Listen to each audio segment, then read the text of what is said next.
TV நேயர்கள் அனைவருக்கும் வணக்கம். புதுக்கோட்டை மாவட்டத்தில் பெரிய அளவுக்கு கனிம வள கொள்ளை நடக்கிறது என்று பல விஷயங்கள் பல கட்டமாக செய்திகள் வெளியிடப்பட்டது. அந்த வகையில் பார்க்கும்போது புதுக்கோட்டை மாவட்டத்தில் இருக்கக்கூடிய மங்கனூர், நெய்க்குடிப்பட்டி ஆகிய பகுதி கந்தரகோட்டை சட்டமன்ற தொகுதிக்குள்ள இருக்கு. இந்த கந்தரகோட்டை சட்டமன்ற தொகுதிக்குள்ள இருக்கக்கூடிய மங்கனூர், நெய்க்குடிப்பட்டி பகுதியில கிராவல் மண் அளவுக்கு அதிகமாக அள்ளப்படுகிறது. அதுவும் உரிமம் இல்லாமையும் பண்றாங்க, உரிமையத்தோடும் பண்றாங்க. உரிமை பண்ணக்கூடிய உரிமம் வாங்கின இடத்துலையும் அளவுக்கு அதிகமா பண்றாங்க. இதுல நிறைய பொய் கணக்கும் எழுதப்படுகிறது. இதை அந்த கனிம வள உதவி இயக்குனர் தான் போய் பார்க்கணும். அவர் நேர்மையானவர் போல தன்னை காட்டிக் கொள்கிறார். ஆனா நேரடி கள ஆய்வுக்கு இதுவரை எந்த இதுக்கும் சென்றதில்லை. இனிமேலாவது போங்க. அப்படி நீங்க போகலைன்னா பல செய்திகள் நாங்கள் எங்கள் கைவசம் இருக்கிறது. சமூக ஆர்வலர்கள், பத்திரிகையாளர்கள், விவசாயிகள் பேட்டி கொடுக்க தயாரா இருக்காங்க. அதை நம்ம வெளியிடுவோம். ஏன்னா ஏற்கனவே இந்த கந்தரகோட்டை தாசில்தாரை பத்தி நம்ம விஜிலன்ஸுக்கு லெட்டர் வச்சிருக்கோம். ஐயா, இந்த கந்தரகோட்டை தாசில்தாரு பல கோடி ரூபாய் அரசாங்கத்திற்கு பொருளாதார இழப்பை ஏற்படுத்தி கருப்பு பணம் பதுக்கி வச்சிருக்காரு. இவர் சம்பந்தப்பட்ட ஆவணங்களை பதிவு பண்ணுங்க, எந்தெந்த ஆவணங்களை நீங்க ஆய்வு பண்ணணுங்கிறதையும் விஜிலன்ஸுக்கு நம்ம லெட்டர் வச்சிருக்கோம். செய்த பாவமும் செய்த வினையும் பின்னால் பிடரில் அடிக்கும்பாங்க. கந்தரகோட்டை முன்னாள் தாசில்தாரு ஏகப்பட்ட ஊழல் முறைகேடுகளை, அரசாங்கத்திற்கு பொருளாதார இழப்பை செய்துவிட்டு போய்விட்டார். சரி, இப்ப அடுத்து வேற தாசில்தார் வந்திருக்காங்க. அவங்க என்ன பண்ண போறாங்கன்னு பார்ப்போம். அடுத்து செட்டிப்பட்டி, தெம்மாவூர், கிள்ளுக்குழாயப்பட்டி இந்த பகுதியில கனிம வள கொள்ளை அதிகமா நடக்குது. கிராவல் செம்மண் அளவுக்கு அதிகமா ஆள்றாங்க. இது ஆளுங்கட்சியை சார்ந்தவர்கள் கண்டுக்கிறது இல்லை. ஏன்னா கனிம வளத்துறை அமைச்சரா இருக்கிறது முன்னாடி துரைமுருகன் இருந்தாரு, இப்ப ரகுபதி ஐயா இருக்காரு. அந்த கந்தரகோட்டை சட்டமன்ற உறுப்பினராக இருக்கக்கூடிய சின்னத்துறையை கண்டுக்குவாரானா அவரும் கண்டுக்கிறது இல்லை. ஒரு கம்யூனிஸ்ட் கட்சியில இப்படி ஒரு சட்டமன்ற உறுப்பினர் இருக்கார் அப்படிங்கிறது ஆச்சரியமா இருக்கு. நல்ல கண்ணையா எப்படியெல்லாம் இந்த நாட்டு மக்களுக்காக ஒரு விழிப்புணர்வு ஏற்படுத்தி ஒரு சிறந்த அரசியல்வாதி எப்படி இருக்கணுங்கிறதுக்கு முன்னுதாரணமா இருந்துட்டு போனார். ஆனா கந்தரகோட்டை சட்டமன்ற உறுப்பினர் அளவுக்கு அதிகமா பணம் சம்பாரிச்சிட்டாரு. அவர் இந்த கந்தரகோட்டை சட்டமன்ற தொகுதியில 2வது முறையாக நின்றால் வெற்றி பெறுவாரா அப்படிங்கிற ஒரு சந்தேகம் இருக்கு. அவருக்கு சீட்டு கிடைக்குமாங்கிறது அப்பாற்பட்ட விஷயம். சரி, அரசியலை பத்தி நம்ம அடுத்து கந்தரகோட்டை சட்டமன்ற தொகுதியை பத்தி நம்ம பார்ப்போம். மக்கள்கிட்ட கருத்து கேட்டிருக்கோம். அந்த மக்களுடைய கருத்துக்களை நம்ம வெளியிடுவோம். இந்த நிலை நீடித்தால், இந்த கனிம வள கொள்ளை நீடித்தால் கந்தரகோட்டை சட்டமன்ற தொகுதியை அதிமுக கைப்பற்றும். சரி, அதிமுகவில் உள்ளவர்கள் இந்த கனிம வள கொள்ளையை எதிர்த்து போராட்டமா, ஆர்ப்பாட்டமா, மனு போட்டிருக்காங்கன்னா எதுவும் கிடையாது. நம்ம தான் சொல்லிட்டு இருக்கோம். ஆக மங்கனூர், நெய்க்குடிப்பட்டி, செட்டிப்பட்டி, தெம்மாவூர், கிள்ளுக்குழாயப்பட்டி இந்த பகுதியில் கனிம வள கொள்ளை நடக்கிறது. கிராவல் மண் அளவுக்கு அதிகமாக அள்ளுறாங்க. இதுல நம்ம செய்தி சேகரிக்க போகும்போது என்ன சொல்றாங்கன்னா, எஸ்ஆர் குரூப் தாங்க இதை பண்றது. ஒட்டுமொத்தமா எஸ்ஆர் குரூப் சொன்னா யாரும் செய்தி போட மாட்டாங்க அப்படிங்கிற ஒரு தாட்ல சொல்றாங்களா, இல்ல எஸ்ஆர் குரூப் தான் உண்மையா அந்த தொழில் அங்க பண்றாங்களா, இல்ல எஸ்ஆர் குரூப் பெரிய குரூப், அந்த குரூப்பை பத்தி எந்த பத்திரிகையாளரும் செய்தி போட மாட்டாங்க அப்படிங்கிறதுனால எஸ்ஆர் குரூப்பை பத்தி சொல்றாங்களான்னு தெரியல. ஒரு கனிம வளத்துறை அமைச்சரா இருக்கிறவரு கனிம வளங்கள் வெட்டி எடுக்கப்படுவதோ பேத்து எடுக்கப்படுவதற்கோ அவர் அமைச்சர் கிடையாது. கனிம வளங்கள் காக்கப்படுவதற்கு தான் அவர் அமைச்சர். அப்ப கனிம வள கொள்ளை அதிக அளவுக்கு மங்கனூர், நெய்க்குடிப்பட்டி, செட்டிப்பட்டி, தெம்மாவூர், கிள்ளுக்குழாயப்பட்டி பகுதியில் இருக்கு. முன்னாடி இந்த சோனை கருப்பையா எந்த கள ஆய்வுக்கும் போக மாட்டார். இருந்த இடத்துல இருந்துகிட்டு வர்றது வரட்டும், போவது போகட்டும். மலையடிப்பட்டில் ஒரு அரசு பள்ளிக்கு சொந்தமான 9 ஏக்கர் இடம். அந்த இடத்த மூடணும், தரமட்டமாக்கணும். அதாவது 150 அடி ஆழமா இருக்கு. அதுவும் உரிமம் இல்லாத கல்குவாரி நடத்துனது. அதை மூடிட்டா அது ஒரு 9 ஏக்கர் ஸ்கூலுக்கு கிடைக்கும். விளையாட்டு மைதானம் அமைக்கலாம்.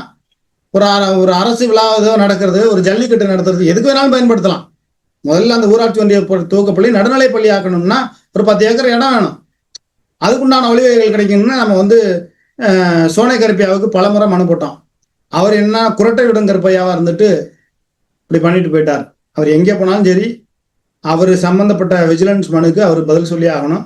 அவர் மேல ஏகப்பட்ட மனு அனுப்பியிருக்கோம், அவர் பதில் சொல்லி ஆகணும். மாற்று கருத்து இல்லை. சமூக ஆர்வலர்கள் யாராவது லகரன் டிவிக்கு பேட்டி கொடுத்தா அவங்கள பத்தி புகார் தெரிவிக்கிறது, கலெக்டர் மூலியமா சொல்லி புகார் தெரிவிக்கிறது, ஊழல் முறைகேடு செஞ்சுட்டு உங்களுக்கே இப்படி இருக்குன்னா அவன் நேர்மையா இருக்கக்கூடிய அதிகாரிகளுக்கு எப்படி இருக்கும்? சமயமூர்த்தி ஐஏஎஸ், சகாய ஐஏஎஸ் போன்ற அதிகாரிகள், நேர்மையான அதிகாரிகள் இருந்த இந்த மாநிலத்துல சோனை கருப்பையா போன்ற கருப்பாடுகள்லாம் குளத்தூர் தாலுகாவில் இருந்திருக்காங்க.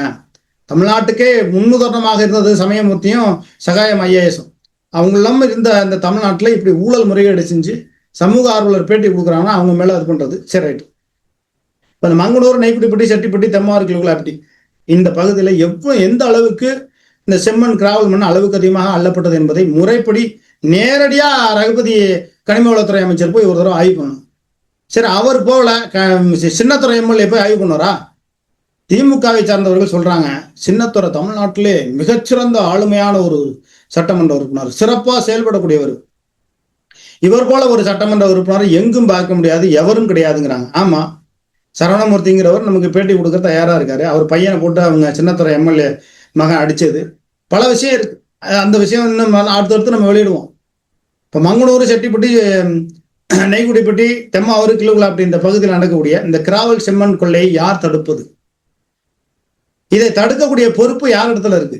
ஒரு மாவட்டத்தில் இருக்கக்கூடிய மாவட்ட செயலாளர்களோ சட்டமன்ற உறுப்பினர்களோ உங்களுடைய கட்சிக்கு கெட்ட பேர் ஏற்படாத வகையில தான் செயல்படணுமே ஒழிய,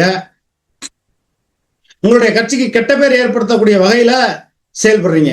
அந்த கூட்டணியில் இருக்கக்கூடிய சட்டமன்ற உறுப்பினர் சின்னத்துறை, என்ன சார் நீங்க ஒரு கம்யூனிஸ்ட் கட்சி, பொது உடைமை கட்சி, இப்படி கனிமவள கொள்ளை நடப்பதை வேடிக்கை பார்ப்பதற்கு அவங்களை சட்டமன்ற உறுப்பினர் ஆக்கணும்?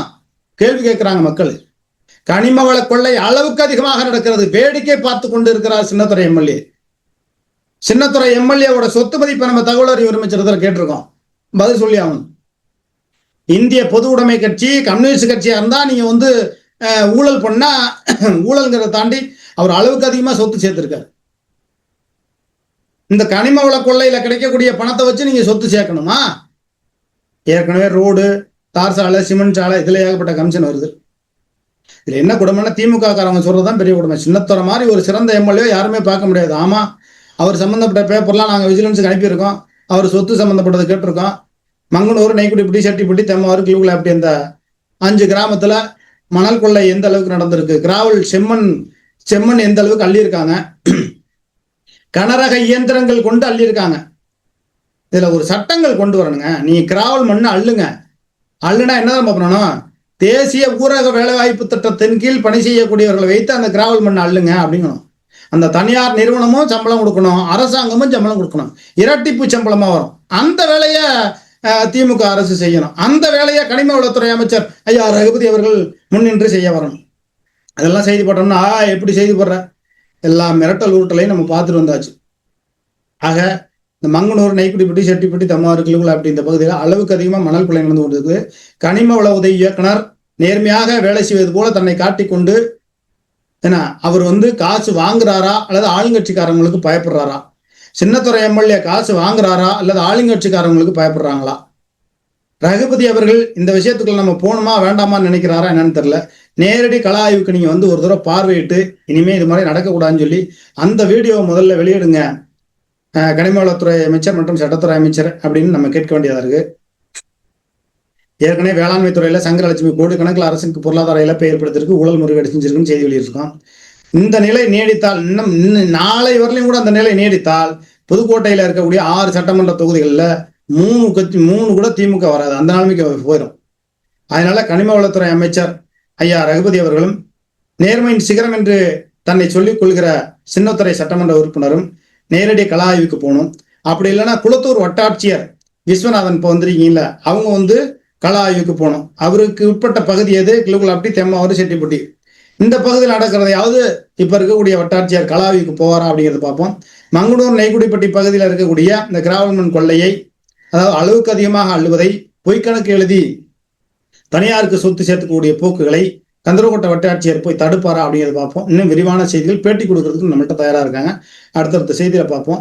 உங்கள் பகுதியில் இது போல இந்த மங்கனூர், நெய்க்குடிப்பட்டி, செட்டிப்பட்டி, தெம்மாவூர், கிலுகுலாப்பட்டி இந்த பொதுமக்கள் பேட்டி கொடுக்கணும்னு ஆசைப்பட்டீங்கன்னா கீழே ஸ்கிரீன்ல நம்பர் வரும், தொடர்பு கொண்டு தகவல் தாருங்கள், பேட்டி கொடுக்க வாருங்கள். பேட்டி இலவசமாக வெளியிடப்படும். நன்றி, வணக்கம்.